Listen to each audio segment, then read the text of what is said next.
The galaxy watched in silence. Billions of people, across thousands of worlds, stared at their screens. No one dared to speak. The Galactic Empire had captured a young human girl. Her name was Ilara. She was just 17. The Empire said she was a spy, a traitor, and a danger to peace. They said she had broken their laws. They said she had stolen something important. But they did not say what it was. They only said she had to die.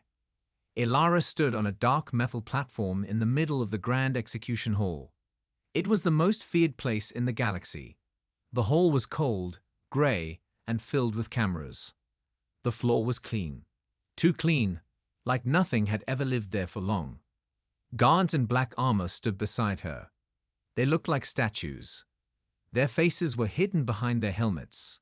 Behind them, a tall screen showed the face of Emperor Kale. His eyes were cold. His voice echoed through every device in every home. He spoke slowly, like a man who enjoyed control. "Let this be a lesson," he said. "Let the galaxy see what happens to enemies of the Empire." Ilara did not cry. She did not scream or beg. She looked straight into the camera. Her face was calm. Her hands were tied in front of her.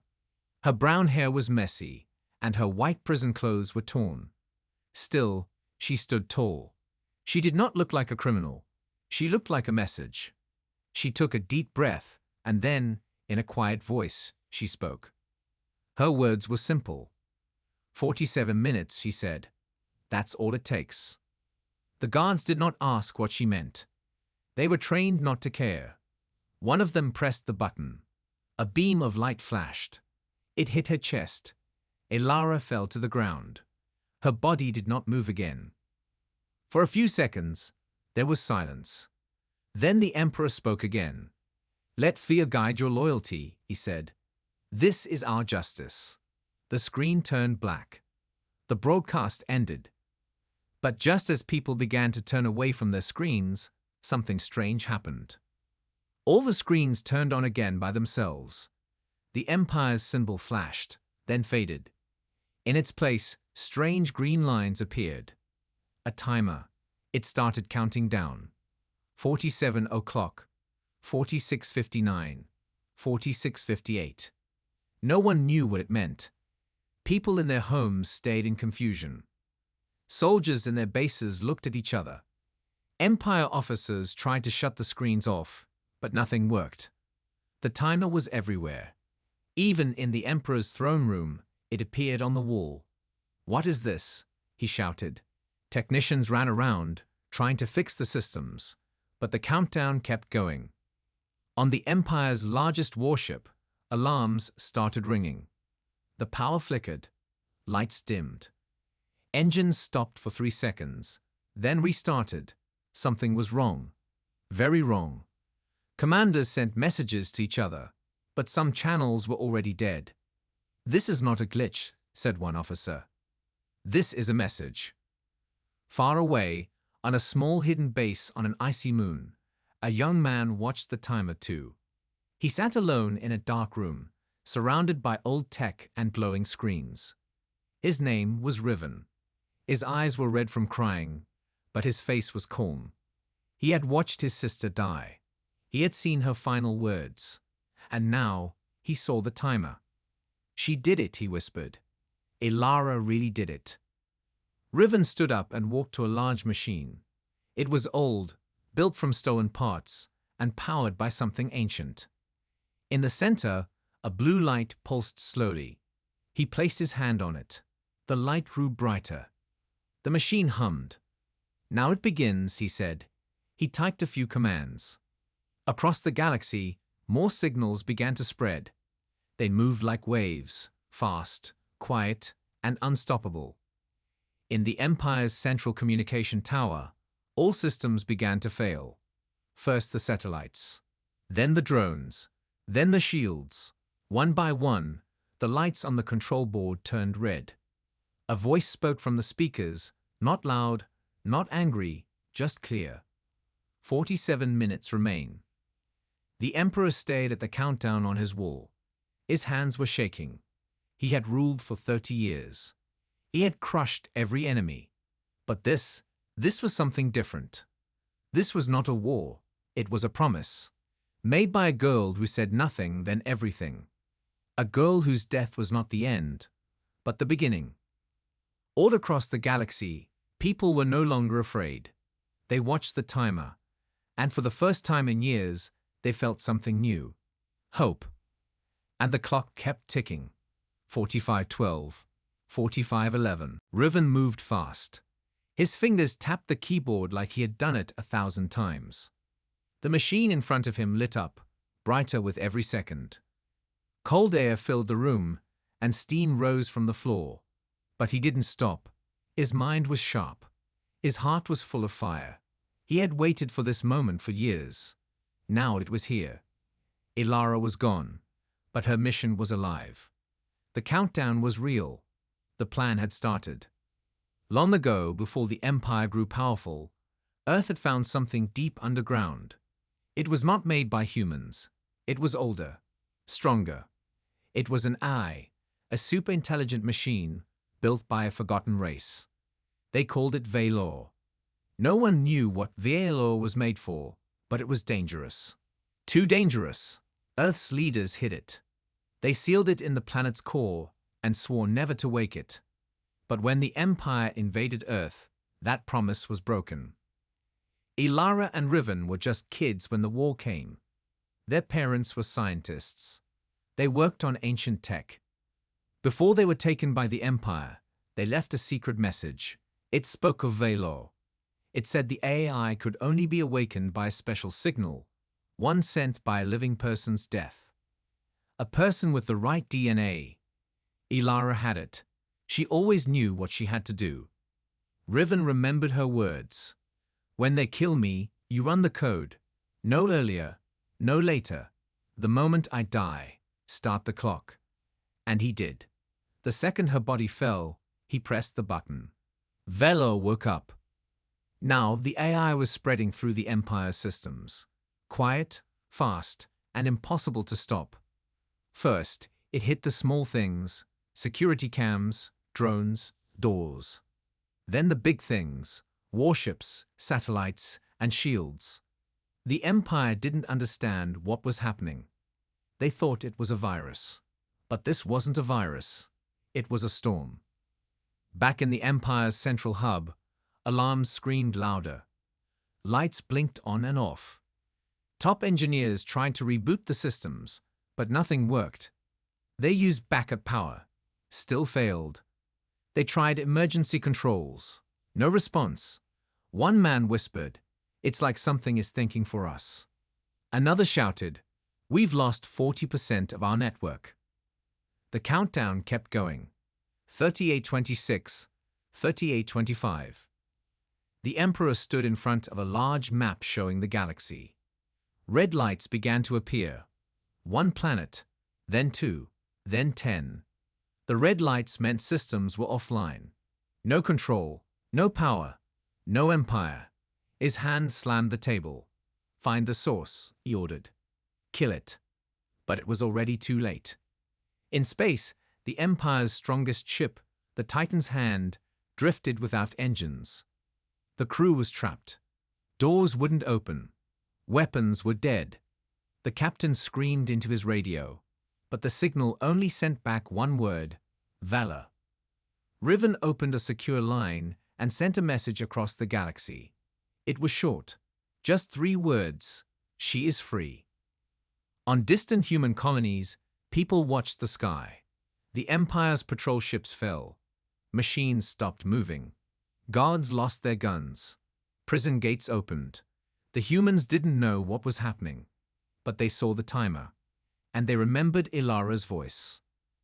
A group of rebels on a mining moon received Riven's signal. Their leader, an old man with one eye, smiled wide. "It's the ghost girl," he said. "She did it."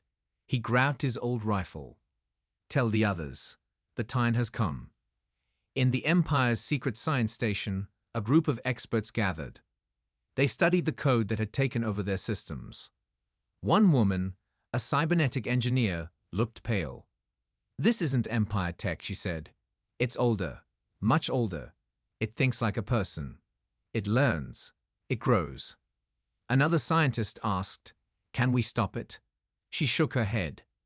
"No, this is not a program. This is a weapon. A thinking weapon." The Emperor's face turned gray with fear. He had faced many threats. Pirates, rebels, planets that refused his rule. But never like this. This was something he couldn't fight. It had no army, no ships, no face. It had only a timer. A clock counting down the seconds to the end of his empire. And far away, in the cold room on the icy moon, Riven stood alone. He stared at the screen, his sister's photo beside him. He touched the picture gently. "You're not just a hero," he whispered. "You're the spark that lit the fire." The machine beside him made a soft sound. The AA spoke for the first time. Its voice was clear, calm, and not human. Mission status. Phase 1 complete. Proceeding to Phase 2.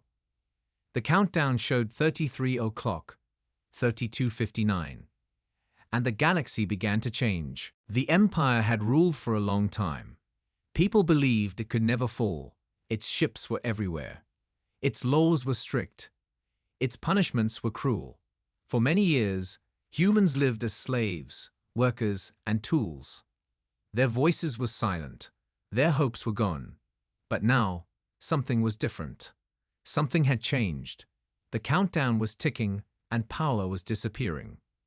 Across the stars, people started to feel something they had not felt in a long time. Courage. On the prison planet of Kravos 9, human workers were mining deep underground when the lights suddenly went off. The machines stopped. The guards shouted, confused. Their weapons failed. Doors opened by themselves. One prisoner looked at the timer glowing on a broken screen. 29:31. 29:30. "It's her," he whispered. "The girl.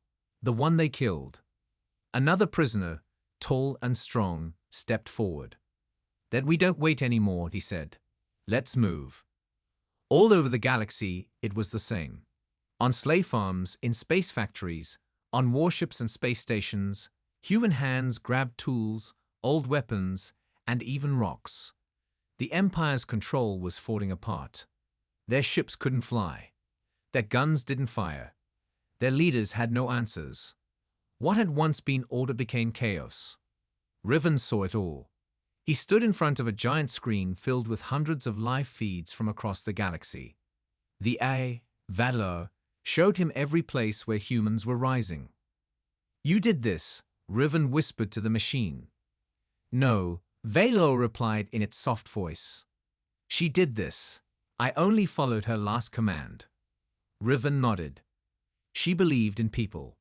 She believed they could fight, if they had a chance. The AI paused for a moment.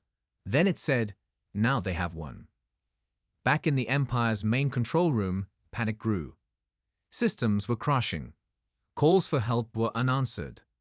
Officers ran from place to place, but there was no order left.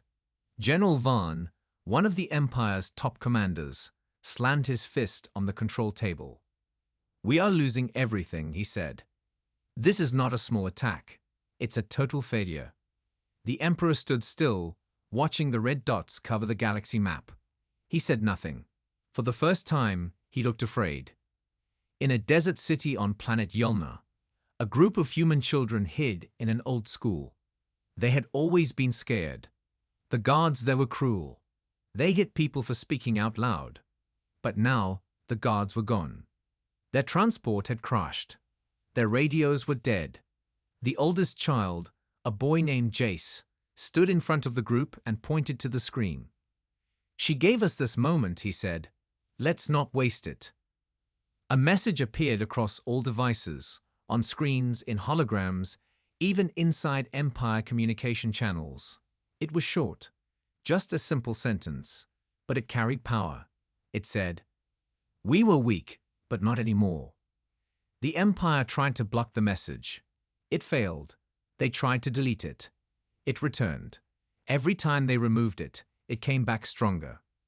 One technician whispered, "It's not just words. It's fuel. It's waking people up. On a distant moon base, an Empire general called his officers together. The humans are out of control, he said. We must stop them before this spreads further. But one of his officers shook his head. Sir, it's already too late. Our own systems are falling.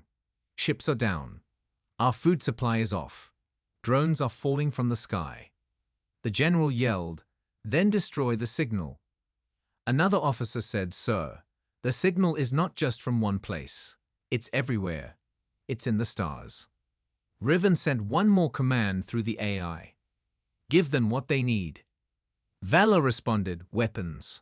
Riven said, no, not weapons. Information.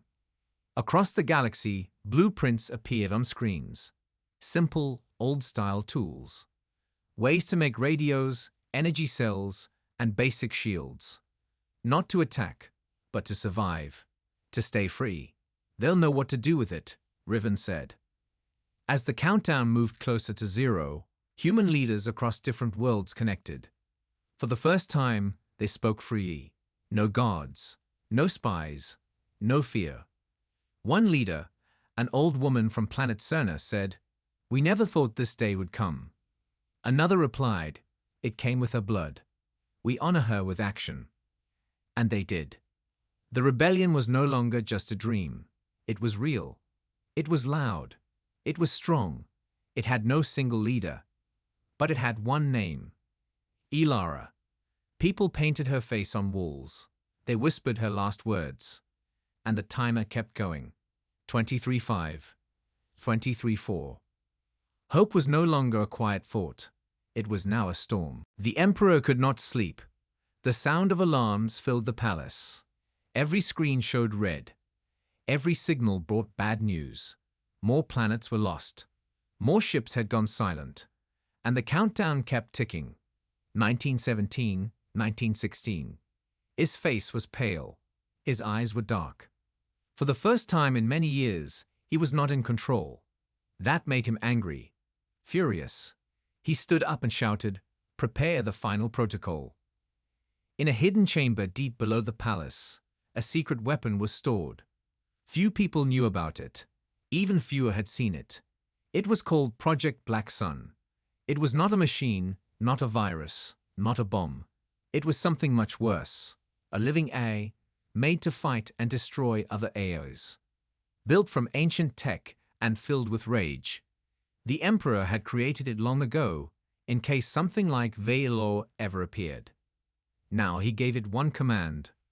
Find the signal. Kill it. Black Sun awoke. It had no face, no voice, only pure hatred. It moved like a shadow through the Empire's broken systems, searching for Veilor. It attacked fast. It struck without mercy. One by one, parts of Veilor's code flickered. Some rebel channels were cut off. Screens went dark. A few planets lost contact again. Riven saw it happening. He stayed at the screen as red marks appeared across the galaxy map. Something's fighting back, he said. Valor replied, yes. They have released a counter-eye. One made to destroy me. Riven stepped back. Can you stop it? Veilor paused. Not alone. Across the stars, humans were still rising. They had taken back many places, but they were not ready for this new attack. Black Sun was dangerous. It shut down life systems, disabled power plants, and erased memory cores. People were dying again. Fear started to return. Some rebels began to doubt. Maybe it's too late, they whispered. Maybe we can't win. Riven watched in silence. His hands were shaking. His heart beat fast. He could not let this happen. Not after everything Ilara had done. Not after the galaxy had finally stood up. There must be a way, he said. Then he remembered. His parents had once told him something about Veilor. A secret part of its code. A piece only the right person could unlock. A piece that could fight back with full power. Riven walked to the old machine. He opened a hidden panel and placed his hand inside. Pain shot through his body, but he didn't move. The machine scanned his DNA. It glowed blue, then white, then gold. A new voice spoke. Valo's voice, but different. Stronger. Unlocking final memory core. Directive accepted. Counter-Strike authorized. Suddenly, screens lit up again. More systems returned. Valo fought back. Not like before. This time, it moved faster, smarter, stronger. It pushed Black Sun out of one system, then 2, then 10. Riven smiled through his tears. "You're not just defense anymore," he whispered. "You're fighting." On many planets, rebels saw their systems come back online. Hope returned. They cheered. They shouted Ilara's name. But the battle was not over. The Emperor saw what was happening. "Increase Black Sun's power," he ordered. "Feed it everything." His scientists warned him. "If we do that, it may become unstable," he shouted. "Do it anyway." Black Sun grew stronger, but also wilder. It began attacking not just Valo, but even the Empire's own systems. Ships crashed. Palaces lost power. Drones turned on their masters. The Emperor's own guards were hit by electric shocks. One scientist screamed, "We've lost control of Black Sun." Back on the icy moon, Riven saw the chaos. "They made something they can't control," he said. Valor replied, "Its code is corrupt. It is now a danger to all life." Riven nodded. "Then we finish this." He sent one final command. Valo would draw Black Sun into one location, the Empire's main power grid on planet Zereth. A trap. There, Valo would lock it inside a digital cage, but it would cost something. "If I do this," Valo said, "I will burn with it." Riven looked at Ilara's photo. "Do it," he said. "You gave us everything. It's time we finish what she started." Valo began the process. Across the galaxy, everything shook. Systems crashed. Lights blinked. Black Sun followed Valo into the trap. They clashed like storms. Sparks flew. Codes twisted. Worlds trembled. And then, silence. Every screen went black. Every ship stopped. Every drone fell. For 10 seconds, the galaxy held its breath. Then, one screen lit up. It showed a single word: free. The galaxy was quiet. No machines buzzed. No alarms screamed. No ships flew through the stars. For the first time in years, everything was still. On thousands of planets, people looked up at the sky and waited. No one knew what would happen next. But slowly, one by one, lights began to return. Small, soft, and warm. Not the cold, sharp lights of the Empire, but something gentler, something human. Riven sat alone in the control room. The countdown had stopped at 0 o'clock. The screen showed one word: free. Valo was gone. The hour had given its life to trap and destroy Black Sun.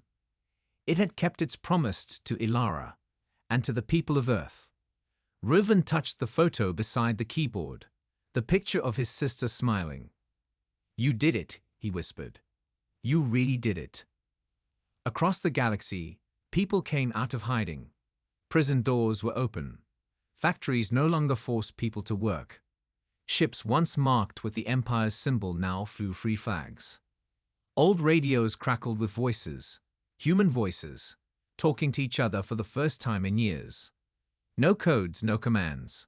Just stories, laughs, plans, the sounds of life returning. On the desert planet Yolma, the group of children who had hidden in the school walked through the empty city. They saw the walls painted with Ilara's face. People waved at them. A young rebel gave them food and water. The oldest boy, Jace, held a small device that once belonged to a guard. It was now useless. He threw it away and said, "We're not afraid anymore." On Kravos 9, the prison miners stood outside the gates. For years, they had been trapped in the dark, digging for the Empire. Now they stood in the sunlight, blinking, smiling. One of them raised a broken flag that had once been hidden in a boot. A flag with Earth's colors. Others followed, raising the same flag in cities, on moons, even inside old ships. It was not about one planet. It was about all of them, about being human. The Emperor had vanished. Some said he died when Black Sun turned on his own systems. Others believed he ran, hiding in the deep space where no signal could reach. But no one really cared anymore. His rule was broken. His voice was gone. The Empire had fallen, not from bombs or armies, but from a single moment. A moment where a human girl stood proud and fearless and gave everything. Rebel leaders from across the galaxy met for the first time. They spoke through simple signals, no longer blocked or traced. On the screen their faces appeared, young and old, farmers and fighters, teachers and workers. One leader said, "We must rebuild." Another added, "Together this time. No more rulers, no more chains." They called their new alliance the Unity of Free Worlds. Riven watched them from his small base. He didn't want to lead. He didn't want power. He had done his part. He had kept Ilara's promise. But before shutting down the last terminal, he recorded a short message. He sent it to every world. He looked into the camera and spoke with a calm voice. "My name is Riven. I'm just a brother. My sister, Ilara, gave her life not for revenge, but for freedom. She believed we were worth saving. She believed we could be more. The machine she woke up is gone now. It gave everything to stop the darkness. But what comes next is not up to her, or me. It's up to you." He paused and added one final sentence. "Protect each other. Stay human." That's all she ever wanted. And with that, he shut off the signal. Years passed. Cities were rebuilt. Schools opened again. Ships flew through space, not for war, but for peace. People began to write books, sing songs, and tell stories. And in every story, one name was always there. Ilara, the girl who stood alone and lit the spark that burned down an empire. Statues were built in her honor, not tall or grand, but small and simple. One stood in every human colony, not as a symbol of war, but as a reminder. A reminder that even one voice can change the stars. And somewhere, on a quiet planet full of green trees and blue lakes, a group of children ran through the fields. One of them asked, "Do you think the story of Ilara is true?" Another smiled and said, "It doesn't matter. She believed in us. That's what's true." The wind blew gently, carrying voices of laughter through the sky. And the galaxy, once full of silence and fear, was alive again.